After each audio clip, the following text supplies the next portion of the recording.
Now, I'm not an author. I've written one book, nobody has read it. It's not like this. I'm also not a lawyer. So what I talk about will be much simpler.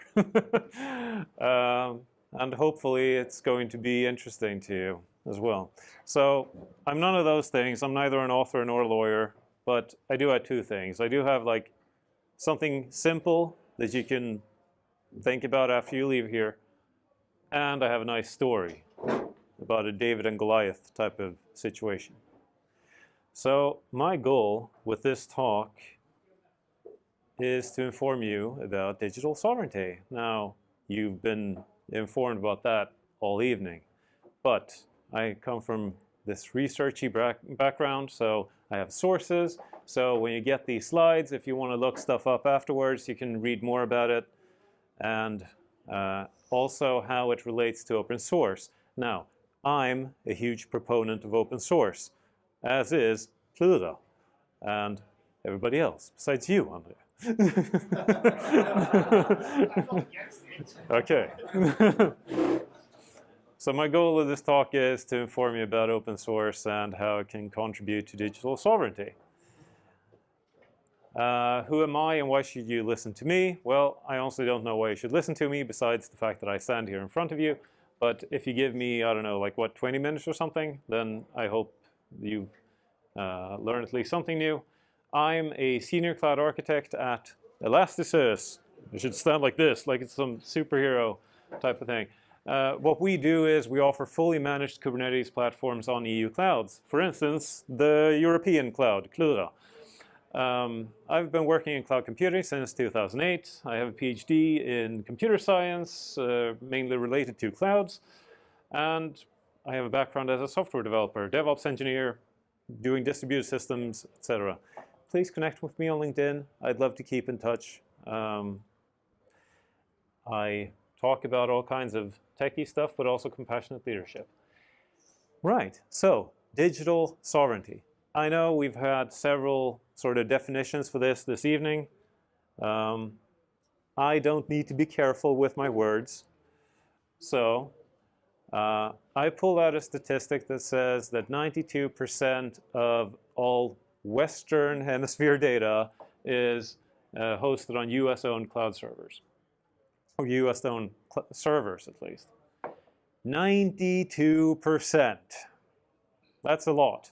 Now, that number is higher than what we heard before, and I was like, oh my God, are my stats wrong? But no, it says Western, right? So it also includes the US. So then the number with 80% that we heard before, that can still be true. I thought it was because it was 10 minutes later. Yeah, you know, maybe.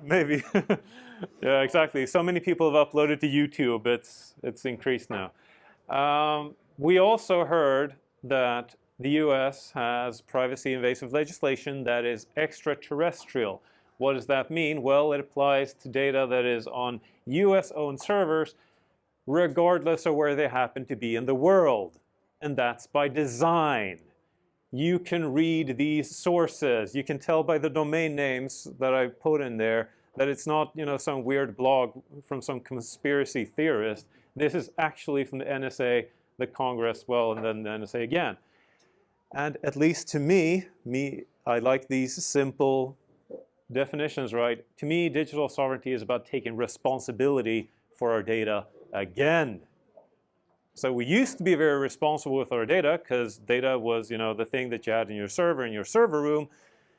But then we moved to the cloud, and then we stopped being responsible. Well, I think it's time to be responsible again. I found this figure.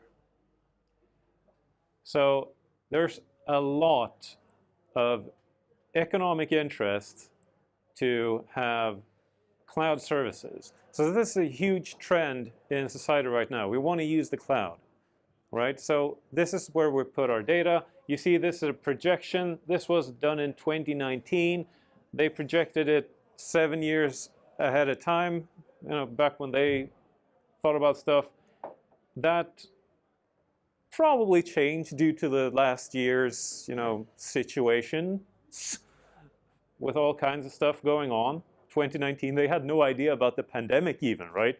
So lots of stuff has changed since then. But I mean, we still see this huge push.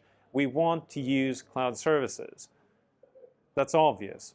But we need to do so in a responsible way, right? We might even be forced to do this in a responsible way.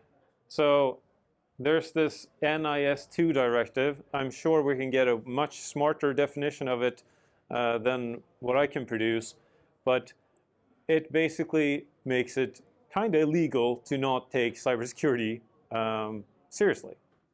So that's great for cybersecurity, but it also means we really need to step up our game. So you can't ignore cybersecurity. You need to build on secure systems. You need to build secure systems yourself. Now, how do you do that? I say that digital sovereignty is enabled by open source. What do I mean by enabled by? Because, I mean, before this evening, I mean, now we heard great arguments, but before this evening, you hear all kinds of stuff like, so digital sovereignty is easy then, right? Or, you know, just use servers in the Swedish or EU regions of the major clouds. Now, I hope nobody here thinks that, but maybe somebody does. It's obviously not going to be enough. So we have the Integritetsskyddsmyndigheten. I don't even know what that is in English, but I mean, that's the Swedish Data Protection Authority. That's not enough, right? So the general director there just recently had a very nice podcast interview. That's what the link points to. If you want to listen to her, she's very smart. She also says clearly they also have to be owned by a company that is not a subsidiary of a company that is under these extraterrestrial legislations from third countries, which means basically outside of the EU or European Economic Area. So that kind of means, right, no AWS, no Azure, no Google Cloud. And many people go like, well. And then they will say, so once their initial fear reaction is over, they will go, no, but look, supplementary measures. I read something about that. Or standard contractual clauses, something. I mean, they have these things that they want to really cling on to. I'm sorry. Your provider will not break the law for you.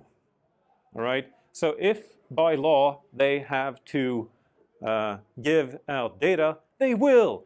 That's even in standard contractual clauses. You can go read clause 15 right now. You can click on that link. Once you can click on links, you get the slides afterwards. It's clearly stated. They will, of course, abide by the law that they are under. Duh.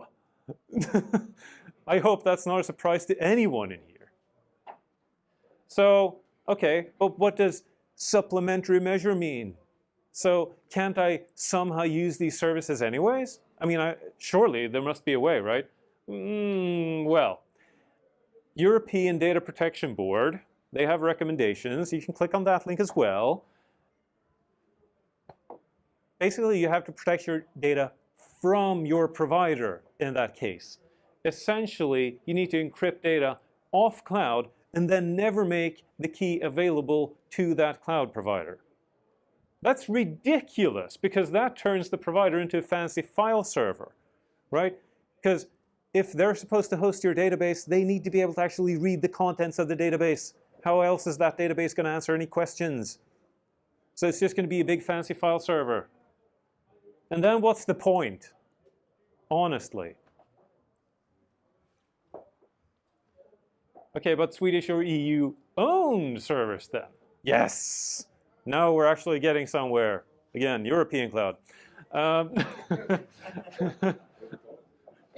But so the thing is, though, just the server, as in the physical machine, that's not very pleasant to use. I mean, honestly, everybody in here uses infrastructure as a service, right? So you very reasonably expect a higher level of service these days. You don't want to deal with a physical server. That's what you have Kubernetes for, right? I mean, that's what you have somebody else to deal with all the physical stuff so that you can actually just say, oh, well, you know, I want to use automation, I want to use failover, I want to pay as I use resources. I don't want to own a physical server because, well, that's just a lot of work that does not really make my company unique. Okay. So, I claim that open source is the key to all this. And this is where the David and Goliath story comes in. Because the funny thing is that it's kind of like this guy gave that guy that sling. So Klura is great. They do infrastructure as a service. From their About page, they offer fully automated digital infrastructure services, and they use infrastructure technology built on open source. Cool. That open source happens to be called OpenStack. I mean, most people here have used that, or at least familiar with it in some way. It was originally developed by NASA and Rackspace, this provider that actually was in exactly this space, just in the US. And this is obviously much more convenient and modern than a physical server co-location, which is totally still a thing. I mean, you can still buy physical servers, you put them somewhere, and then it's somebody else's problem to make sure they have power and network cables that don't fall out. Yes.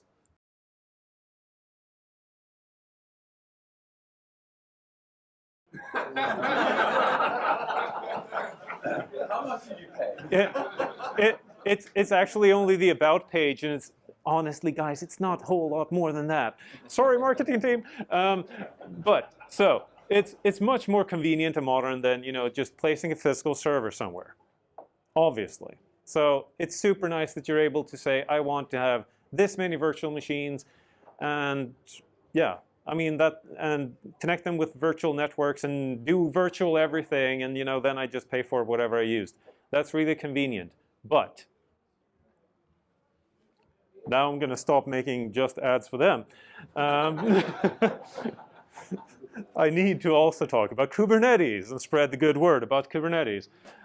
So what is Kubernetes? It's an open source container orchestration system, and it's becoming the de facto standard for automating software deployment, scaling, and management. And that was originally developed by Google. Why did Google do that? Was it because they're just, kind? No, they wanted to steal whatever market advantage Amazon had, so they wanted to level the playing field so it would be easier to migrate your, workload away from Amazon and onto Google Cloud. But the fact is, of course, that it's also easier to migrate away from Google Cloud as well as Amazon to something else, to anywhere else where you have Kubernetes running.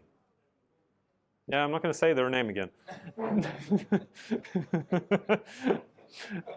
Your favorite Linux-based software is basically guaranteed at this point to have an official way to deploy on Kubernetes. It's super easy to figure out how to deploy databases on there. It's super easy to figure out whatever it is you have, if it runs on a server and it's Linux-based, it's easy to figure out how to run it on Kubernetes because it's really becoming the de facto standard language of the cloud. Now, what exactly do we do, and why should anyone care? Well, the thing is, we want to raise the level of abstraction. We understand that people don't necessarily want to deal with virtual machines. Maybe they want to have somebody else take care of my Kubernetes platform, right? So Kubernetes itself is great. It's like this base layer of a platform, but it's not a platform itself. So you need to actually have a logging system, monitoring system. You need somewhere to store these containers. You need, vulnerability scanning. You need tons of security stuff, because otherwise people like him are going to freak out and write more books and give Russians more ideas. You don't want that. I mean, stop writing books. Thanks for the book. So what we do is that on top of infrastructure, we create Kubernetes clusters and we manage those as a service, and then you just get that as a service. And if you're worried about data centers being above ground and getting bombed, yeah, I get it. You had pictures of Swedish data centers. If you want, we can, automatically do your backups of all your important data and then ship it away to, say, Klura's, Frankfurt region.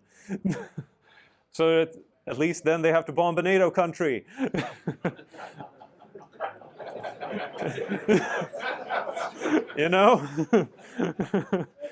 Maybe they don't dare do that, so at least your backups are safe. You might not be, but your backups are. No, so on top of infrastructure services, we put a Kubernetes platform. It consists of all kinds of stuff you probably don't want to manage yourself, but it builds this nice cohesive whole. And then you put an application on top of it, and you don't have to deal with updating any of this stuff or maintaining it. We just do it. So that's what we do. So together, Klura and Elastis make digital sovereignty possible. Open source is the thing that enables us to do it. The beautiful irony is that we got it from, Rackspace and Google. So we got it from the Goliaths themselves. So that's the beautiful irony of it all. Thank you.